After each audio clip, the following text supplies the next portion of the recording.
All right, you ready to hear some weird or gross stories? Well, I've got them coming up for you right now. All right, so a couple things for you before we get started very quickly.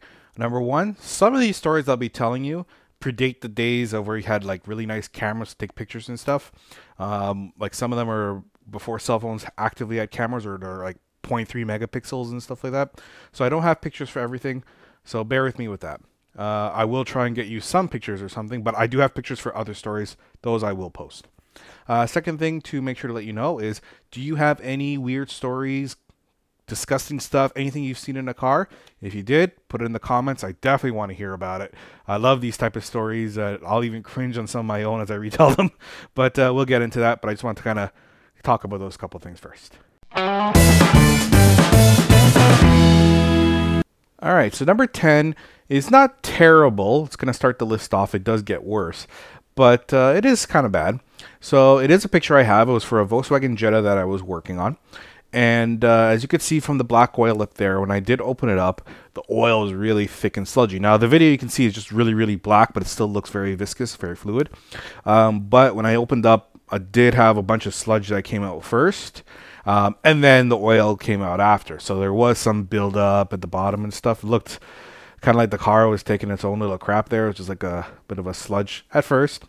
Also, very interestingly, now, I don't know, guys, I don't know if you know about the Volkswagens, but some of them, the filter's not at the bottom. It's on the screw on the top. So you got to kind of unscrew it. And like it's just a plastic cap. The filter sits right there. You take it out, clean it up, put your new filter in, good to go. Not sure what happened. There was so much buildup and stuff inside the oil filter casing. I'm not even sure if and when it was ever changed or how often it was done, but we couldn't even get that cap off. Like I tried everything, I tried channel locks, I tried everything like that. Couldn't get that filter cap off. It actually eventually took me and my dad, Nexus Senior, to actually take a chain wrench and wrap the chain around, and then it hooks onto the wrench, and we both went at it with like all our force, and it finally ripped it right off. I mean, not ripped it off, didn't break it or anything, but it did loosen. But there was so much, like when I was cleaning it out, there's a lot of black crap and stuff that was in there. So you know, I've seen pictures of a lot worse, but it was definitely probably the worst oil change I've ever done.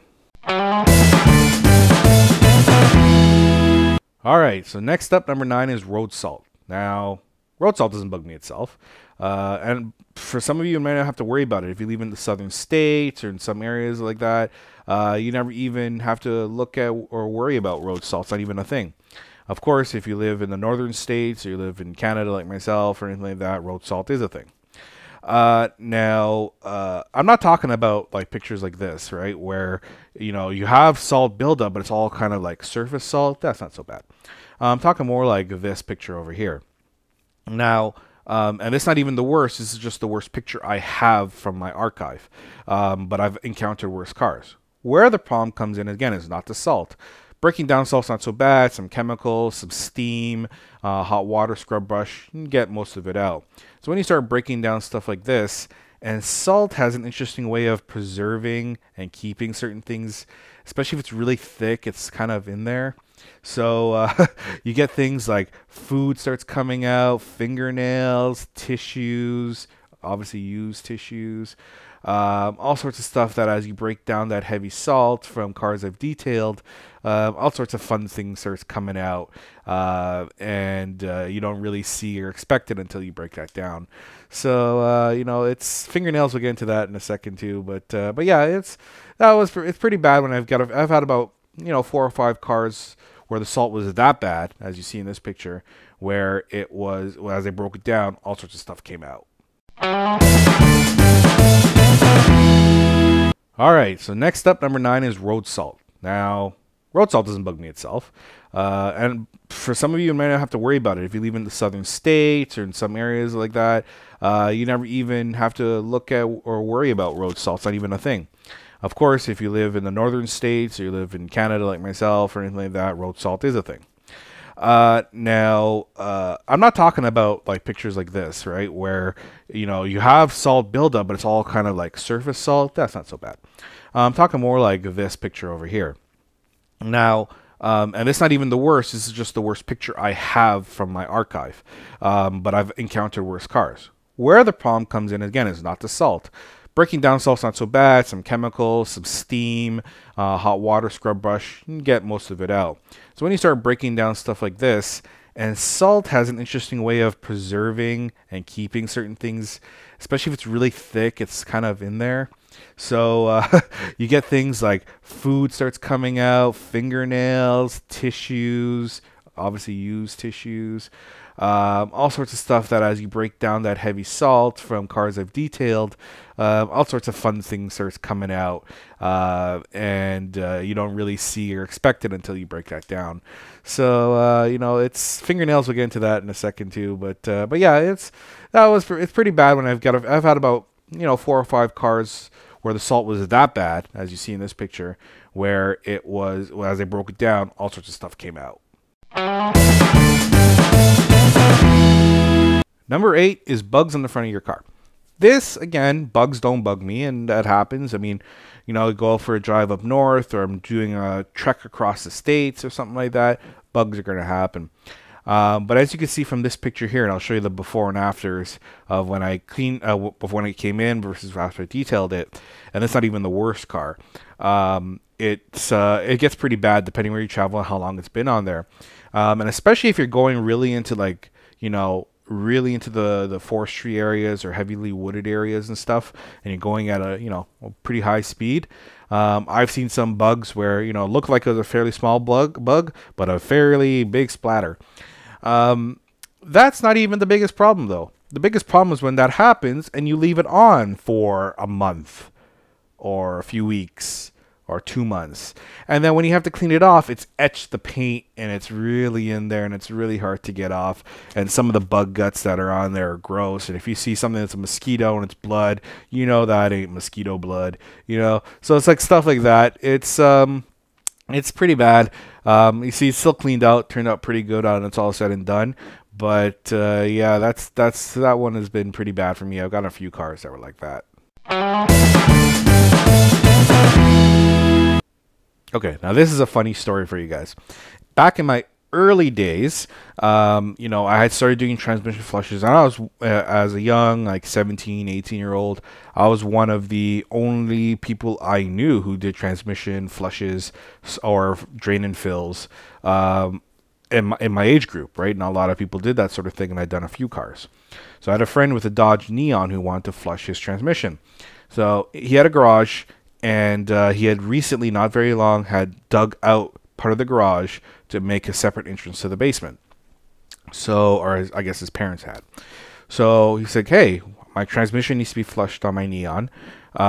Let's bring the car. We can bring it to where the stairs is, run the car right over, and it'll give us perfect access to the drain pan. I was like, fantastic.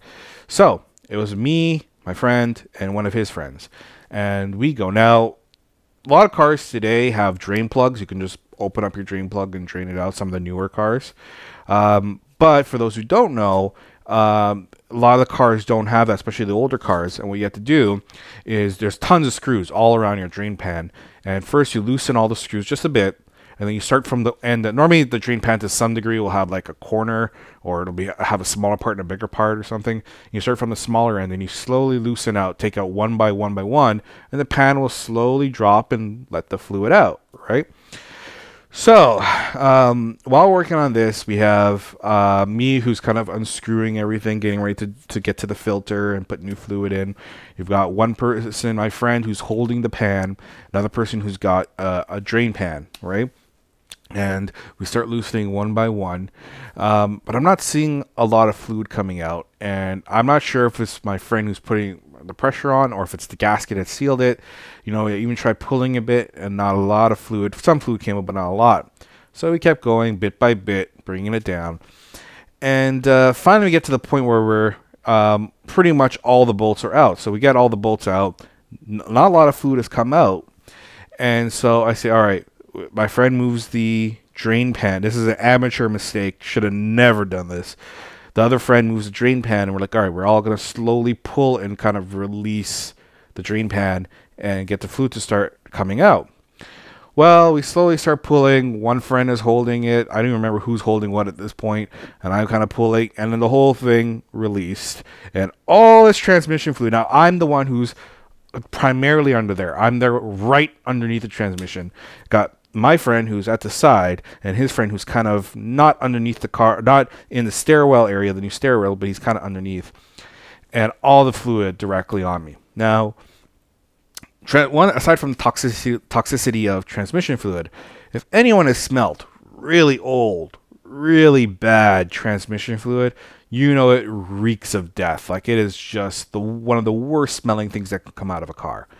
And this was one of those situations. And I am now completely and utterly drenched in this stuff, head to toe, all the way down. And first, we're like, what just happened? I'm sure some expletives came out. I'm not even sure. I can't remember that part. And I know we started laughing afterwards. We're like, what just happened? And of course, then we have to come out. We climb up all the stairs and we get the hose and start hosing each other down on the driveway and stuff like that. It was a terrible experience. The transmission fluid falling on you, that was bad. But the reek, I couldn't get it out for days and days, even after showering and soaping and all sorts of stuff. Multiple baths, it wouldn't come out. And it was, to this day, I can still smell it just thinking about it. It's pretty bad. All right, so remember that Jetta I was working on with the oil filter? Yeah, okay. That same time I was doing another job for that car. I had to replace, so a person brought it in for oil filter and to also replace the wiper arm. The wiper stopped working, so there's a wiper linkage you have to change. So I'm going in the car, and honestly, every time you start up the car, even with the vents off, it is the worst smell I've ever smelled in a car. I can't even describe it to you. It's just, think of every bad engine smell you could think of. I don't know if you watching, has anyone seen really stinky engine oil, really reeky transmission fluid, all sorts of stuff, like it smells like dead animals, all sorts of things in this car. And I'm like, what is going on? Every time you start up the car, right? Even if the vents are not really running, there's a little bit of air would trickle out. So it was an 04 Jetta, I think it was. Just terrible. So as I'm working on the wipers, I noticed the cabin filter. Now, some cars, cabin filters inside, you get through them under the glove box. Some cars, it's actually underneath where underneath the cowl where the wipers are. And I have pictures of this here, and you can see the filter. Now, it's really dirty, but it's not just the dirty of it. The pictures obviously don't do it justice. It's what had permeated into this cabin filter. So I told the owner that this cabin filter is just terrible. It is the worst. They didn't put an order for the cabin filter. We didn't have a cabin filter, so they didn't bother to actually change it at that time. But I felt so bad. I took it out. I already had everything out already. Cleaned it up as best as I could. You can see the picture of me cleaned up after. Sprayed it down with Febreze and put it in. And the reason I know is the cabin filter, because as soon as after I did that, immediately when you went in the car, it smelled a whole lot better. But it's still a reek. That cabin filter needed to be done. But it was like, I went in and I made me gag. And I have pretty strong gag reflexes in the sense that, you know, strong smells, bad transmission fluid doesn't make me gag, right? And that stuff's pretty horrid. So, you know, it was bad in that car. I don't know how they drove around that car all the time. But yeah, that one was a bad one. All right, so this story predates the days of taking photos, so I don't have a photo for this one. My first car was a 91 Cavalier, and in high school, when I first started driving, we had a shop class, and I was in shop class, no surprise. So, you know, I bring the car every once in a while, do oil changes and things like that. Now, I'm not sure when it happened or how it happened or what, but I could definitely tell you that when we raised the car up, not only was there an unusual smell under there, once we raised it up, along the whole driver's side wheel well and along the whole bottom of the chassis was nothing more than excessive amounts of red chunk. And I can't even tell you, I can't even describe it. It's like, I'm going to try and see if I can find a picture online to describe what I'm talking about. I'm not sure if I will. But it was just like stringy hanging off. It looked like I had burned out on some sort of animal. But I hadn't burned out, right? I mean, it was a 91 Cavalier. It was a 4-cylinder. It was a quick car. I'd done some work to it, but this is before all that stuff happened. So it's not like I was burning out. But it looked like have you ever done a burnout and you see, you know, the rubber chunks that fly off? Yeah, it's like that, but red. Along the whole bottom of the chassis and along the entire wheel well. Needless to say, a lot of people were like a lot of that was happening once we raised up the car. I hosed it off, and even hosing it off, it took a while to get all that out. It was pretty bad. But yeah, that's my next story there. Okay, so I do detailing on cars and stuff like that. It's kind of like my own little small business, part-time job, hobby at the same time. Love doing it. And I encounter all sorts of stuff. You get, you know, some dirt in the cup holders, fingerprints, you know, nothing bad. Probably one of the worst things is really bad windshields that when you clean it, it's so hazed out that, you know, you can't see through. One thing you do get a lot of is food, right? I mean, that happens. French fries fall, Cheetos. I've seen all sorts of stuff like that.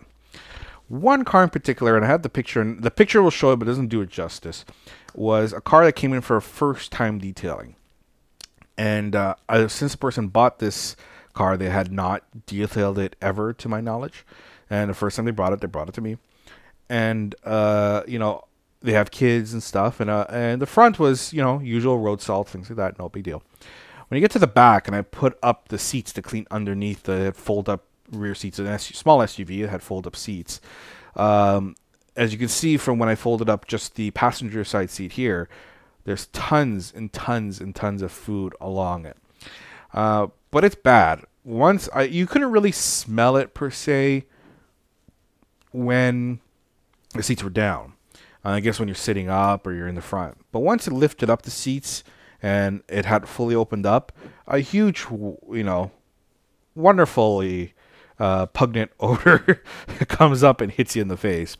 And then you look and you see not only is it like French fries and candies that are stuck, lollipops, whatever, but there's like spoiled fruit, moldy food, all sorts of stuff. The pictures don't show all that because a lot of that was actually under the driver's seat. It was like a 60-40 split. I had the 40 up. When I put the 60 up, there was a whole bunch more happening under there.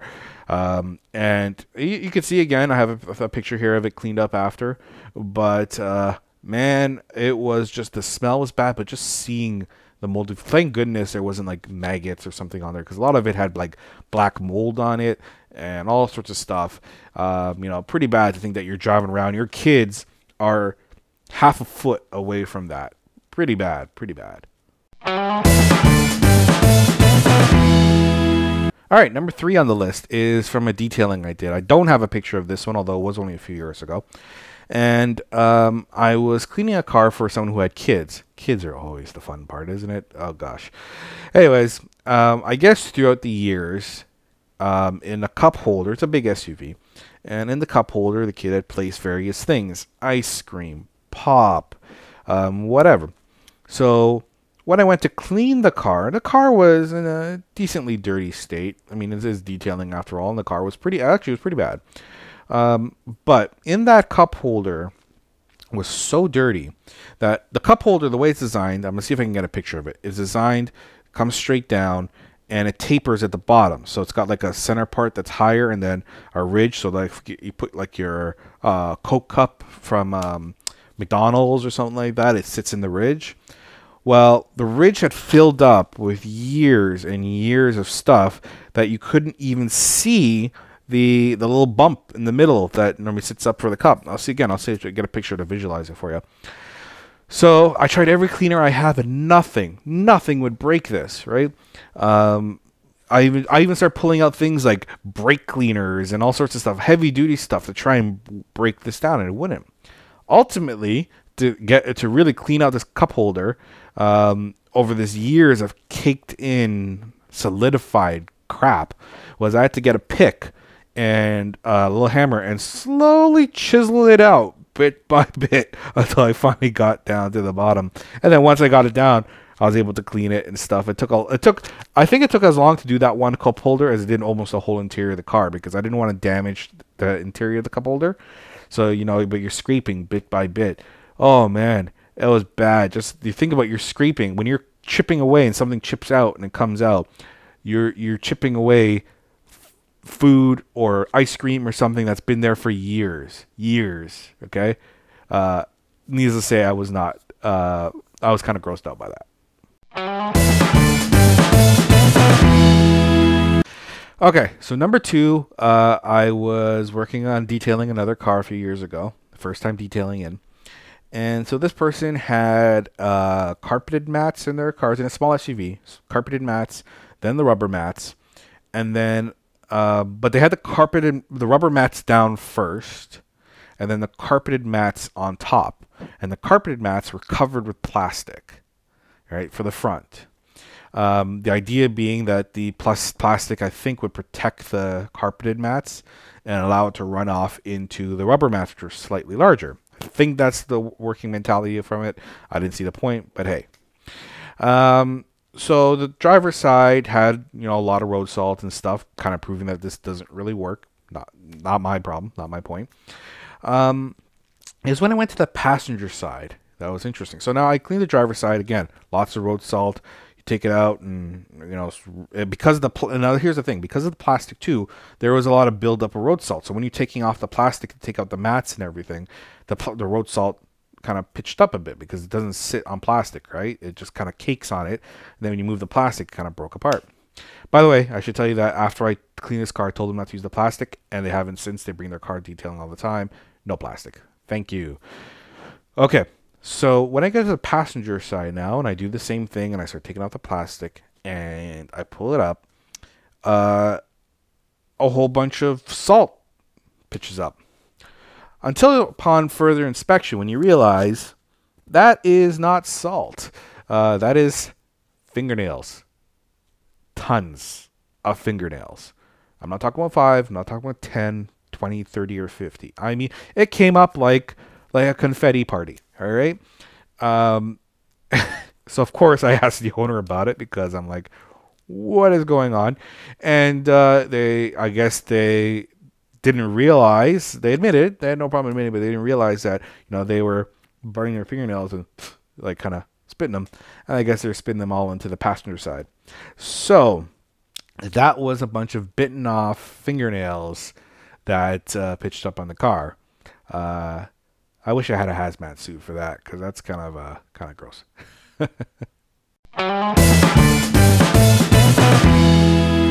Number 1 on the list. Okay, this is an interesting one. You can see the pictures. So this car comes in for a detailing. It was a friend who bought the car at a car auction, 5-speed Saturn. And they brought it in for a detailing. So they bought it. The car checked out mostly okay, but it was really, really dirty. I guess the previous owner didn't clean. Like, so much that I don't have a picture of this, but like when you look at the cluster, it had like you could barely see some of the things because it had such a thick film on it. So brings it in for detailing, and I clean it all up. All good. Car looks actually looking pretty decent, right? It needed another detailing to really bring out a lot of stuff, but we just wanted to do something quick. So, upon looking at the pictures, I like to do a lot of before and afters. And we look at a before and after, and I get to the front seat. And luckily, I didn't see this when I was detailing the car, although I don't know, because I don't know what my reaction would have been. I probably would have been like, what? But if you look at the seat, who knows what it is? There's the mysterious white stain. And I call it that, like how you have the big red spot on Jupiter. Yeah, this is the weird white stain. And it was in a very unusual, very disgusting spot. That leads to all sorts of thoughts to go through your head, right? Like you look at that and you're like, well, figure out what that probably is. But who knows? It cleaned up well. You can see it's gone in the after photos. But it was unusual. Now, the owner of the new car didn't see it. Nor did I, not until after we saw the photos. When I saw the photos, I went back and I'm like, what is that? Even the owner didn't even know what it was. And we looked at it, we looked at each other, and we're like, yeah, good thing that's cleaned up. So that is, I mean, for what it could be, the potential, that makes it the grossest thing I think I've encountered in the car. All right, so that is my 10 kind of grossest quick stories that I had for you. I hope to hear from you guys and see what's gross for you. Now, if I hear some really good stories and I get enough of them, I may even put that in a video. So keep that in mind too. I may actually put a video and say, here's some of the stuff that I got comments on. I don't know. We'll see. Depends on what I get, how many I get, if I get any at all. But either way, thank you very much for watching, and I will see all of you next video. Now the YouTube stuff. I always love a great feedback, so make sure right off the bat to subscribe to the channel. Thank you very much. Now, if you like something on the channel, definitely like it. Give it that thumbs up. If you disliked it, thumbs down for sure.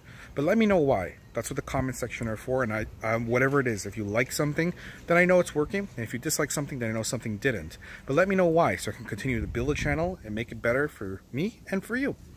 Aside from that, commenting is great too. So if there's something you can do better, something you can do different, any tips for other viewers, I'm all about that too. So make sure to put that in there. If you have a question about something that's maybe not even related directly to the video, leave that for me as well. Other than that, I want to thank you very much for watching, and I will see you all next video.